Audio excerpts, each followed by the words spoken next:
Hey, what's going on, guys? It is Fox98 here. Welcome back to a brand new video and another race here for F1 2020 Subscriber Championship Season number 2. We're here for the Belgian Grand Prix. If you haven't enjoyed today's video, feel free to drop it a like, subscribe to the channel if you have not yet subscribed already, and let's get straight into this Grand Prix then. So obviously, at the moment in the championship, things are very tight between myself and DHL F1 guy. We overtook him in the previous round, but of course, anything can happen and anything will happen in Sub-Champ. It's just how it goes. So here we are then on the grid. We're going to be starting P7, and we've got lots of rain that is forecasted to arrive quite early on in this race, so we'll have to bear that in mind when we actually go racing here. So we're going to start on the soft compound tyres. There's no point in starting on the mediums, especially when there's rain around, so we're not even going to bother trying to go for that strategy here today. Obviously, as per usual, we are driving in the McLaren, and the races are 25%, and it's random grids, so no one knows where they're starting at any time, and we're starting 7, so here we go then. 5 red lights here for the Belgian Grand Prix, and let's get this race underway then as we get a good start off the line there. Sam then tucks in behind, and he's actually going to go and steam it down the inside in towards Les Source, and kind of catches me out a little bit there. I wasn't expecting him to go for it, but he did, and he made it work lovely. Now we're going to go 3 wide here down the straight, but I had to back out of it there as Madman and Hazzo were going side by side, and I couldn't afford to try and go 3 wide through there because I was most likely going into the wall, and then from that point onwards I would have also then been 3 wide up Eau Rouge, and I would have just lost even more time there. So unfortunately we've had to lose a couple of places off the start line, which it's fair enough, I suppose, as we now go through in towards Lecom here, trying to find a way through. But unfortunately, it's just a messy start in general, as Con there goes completely off the circuit in overtaking us, but eventually he's actually going to lift off and return the position. So there we go, no real damage is done there as we get hit at the back there. But I think that might have been DHL actually, who's hit us at the back there. He started, I think he started last actually in this race, so he's had a lovely start from P14 up to P11. For me though, it's P7 down to P10, and we've got some work to do now in this race here as we go through Pouin, just getting a little bit understeer there as we get into the dirty end now as Bacon Boy's here. Going to go down the inside now of Madman in towards the chicane here, and he might just make this one stick. He does, but there's a contact there, and Madman goes for a spin in all of that, and unfortunately for him, he drops down the order as the two of them went side by side and unfortunately made some contact. Now for us though, we're up into 9th place now, just using some of our ERS that we've actually saved here on this lap. I've not used that much actually in the opening phases of this lap because I know that everyone else is going to have used all of it, and I'm going to be able to just utilise as much as I can, especially now for this latter part of the lap here as we go in towards the bus stop chicane now for the first time here. You can see that Bacon Boy's red light is flashing, meaning he's used up his ERS on this lap. So too is Justice Lime. So with that in mind, I'm just going to overtake the pair of them here. We're going to get past Bacon Boys, change a couple of settings on our car, and down the inside towards Last Source for a lovely double overtake there on Bacon Boys and on you in there. So a lovely bit of play from ourselves, tactically using the ERS at the right points there. Of course, there's no point in using it off the start line, and I would have used some up this straight, but I would have saved the rest now as you in here trying to actually come back at us here on the Kemmel straight now. So we're going to tuck ourselves to the inside of the circuit. You will go to the outside line. He has got front wing damage, so that's not going to help him too much in towards the Lecom chicane now. We go around the outside here. Eventually I can carry that speed around the outside, cement the place, and eventually Ewan unfortunately can't fight it any longer with the damage that he's got. So unfortunately he's just going to have to settle for a damage limitation Grand Prix. Hopefully that rain arrives sooner for him so he can get on with it. Lap 3 of the Grand Prix, and very sad times here for Callisto. He'll probably be watching this and punching a wall. He disconnected from the race, and as you can see, we're now going to pass through and take the position as the rain now does start to fall, I think, on the cameras, unless I'm literally just being stupid, and I'm thinking, no I'm not, I was actually correct here. And now to lap 4 of the Grand Prix here, the rain is getting worse now here. You can see the Hazard is just ahead now. We've got Waving Knife also in front, followed by Sam. So this is a problem now that we're going to face in this race, and I was speaking to Sam the whole time during this, that of course me and Sam both drive for McLaren. Sam's directly in front of me here, so we're now in a bit of a situation where, as you can see now, Jeff is talking about a strategy change onto the intermediate compact tyres as DHL tries to go for a move here down inside towards the chicane. It's a very strange move considering Sam's going to the pits, but we'll cover that one off quite nicely, and we're going to make our way through now in towards the pit lane here, going literally just in front. Okay. Thanks, Cody's. That was okay.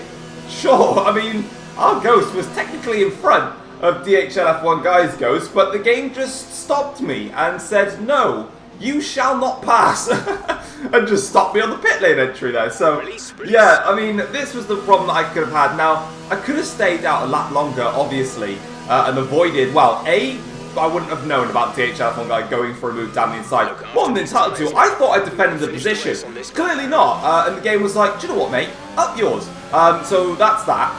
But also, of course, you know, Belgium is the longest lap on the calendar. I couldn't afford to stay out and just keep going. The only thing that I've got though there, look, the DRS is still enabled. So as soon as I saw that, I was thinking to myself, bollocks, I might have just been able to, and right at this point here, the DRS was offline. But considering how much time we actually lost, let's say in total, we lost nearly 40 seconds. We might have actually just been alright staying out there as Callum there goes for a spin on the medium compound tyres, and he's actually decided to just rage quit. So he's taken advice from me, from Belgium from last year, and just quit.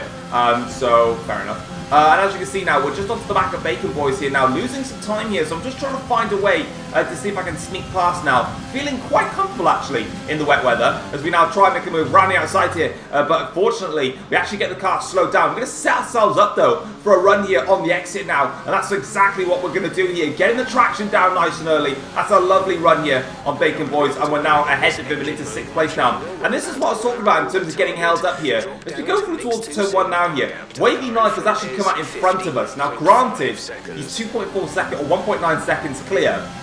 Overall, after I saw that, I actually thought the Wavy Knife was behind me during the stint. Turns out he wasn't. So overall, if I'd stayed out a lap longer, it actually would have been worse because we lost so much time in the pits.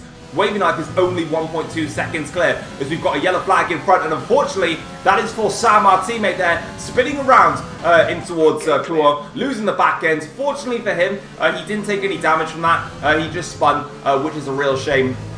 But now we're up into 5th place all of a sudden. I believe Constant Soda is leading this race. Then it is DHL F1 guy who is in 2nd place. Hazard is 3rd, Wavy Knife is 4th, and then we're currently in 5th. But at the moment, I wish that this race was wet weather from start to finish because we've got so much more pace than I think.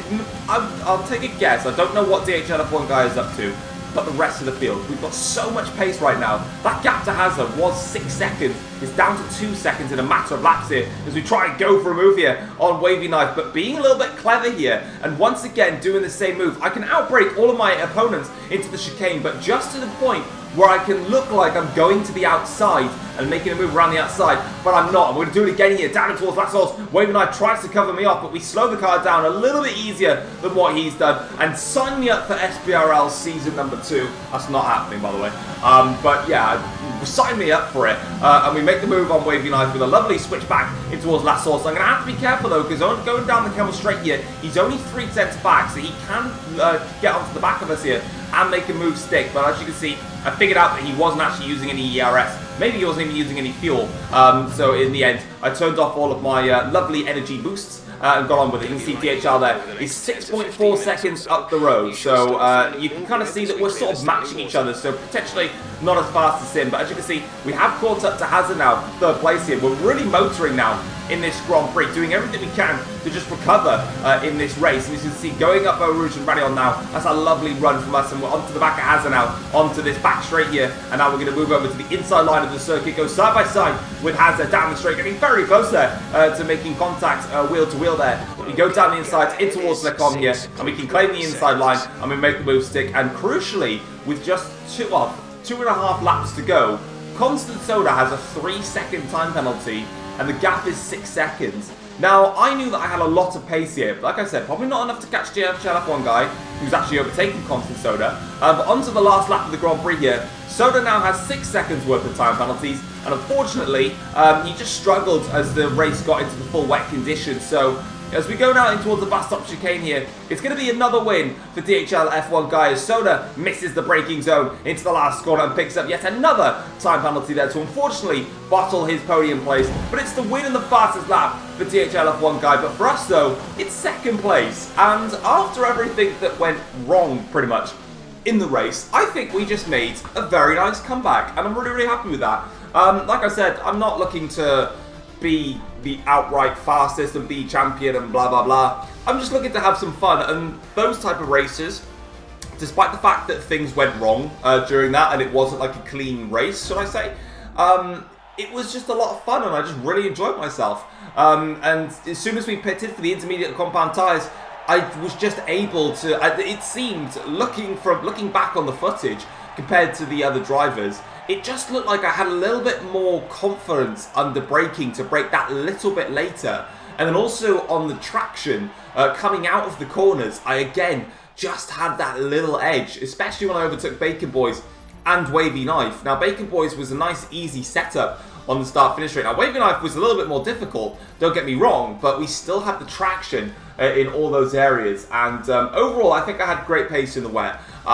Didn't quite have it in the dry, but it is what it is. But as you can see, it's DHL F1 guy doing a nice last of first challenge there. So GG's, fair play to you for doing that one. We come along in second place, so damage limitation really, versus myself and DHL F1 guy in terms of the championship. Because of course, he overtook us technically, and we lost time in the pits obviously as well. So lots of time lost. Gap was only 3.1 seconds at the end. But with Constant Soda having a time penalty, I really can't see why DHL F1 guy would rush to make that overtake.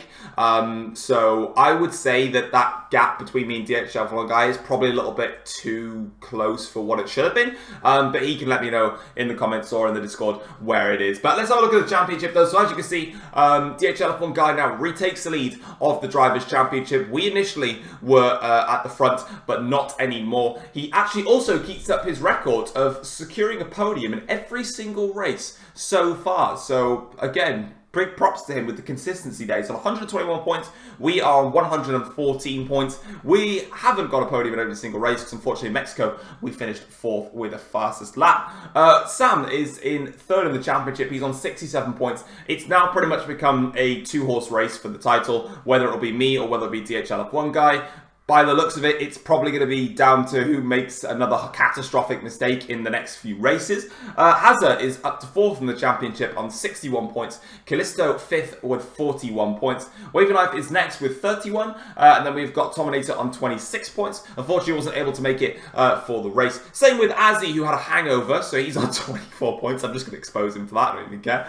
Constant Soda. Difficult one for him, you know, he was leading for such a long time, unfortunately just struggled in the wet, but he still picks up 12 points, and is up to 22 points now, ahead of Con, who's on 21 points. Then we've got Bacon Boys, who picks up his first points of the season with 6 points. The Fake TB, unable to make it for today's race, so he stays on 5 points. Then we've got Lion and Bell, who are both on 4 points. Madman is on 3 points, and then Wingman is on 2, and then both the two Renaults have not scored a point, because, I mean, JRT hasn't actually had the chance to race yet, but is new to the series. Callum, obviously, in the Alfa Romeo, crashed out and left, and also left the Discord server, so I guess I should get that Alfa Romeo seat away. And also the Ferrari is a free seat, as it says there, so if you are interested, join the Discord server and get yourself entered if you want to race with me for the final 4 races. Constructors' Championship-wise, the gap is still 58 points between McLaren and AlphaTauri. Of course, both McLaren and AlphaTauri actually scored the same amount of points this time around. Obviously, DHL F1 guy picked up 26 points, maximum points for him. Me and Sam combined picked up the same amount of points, so we stay as we are.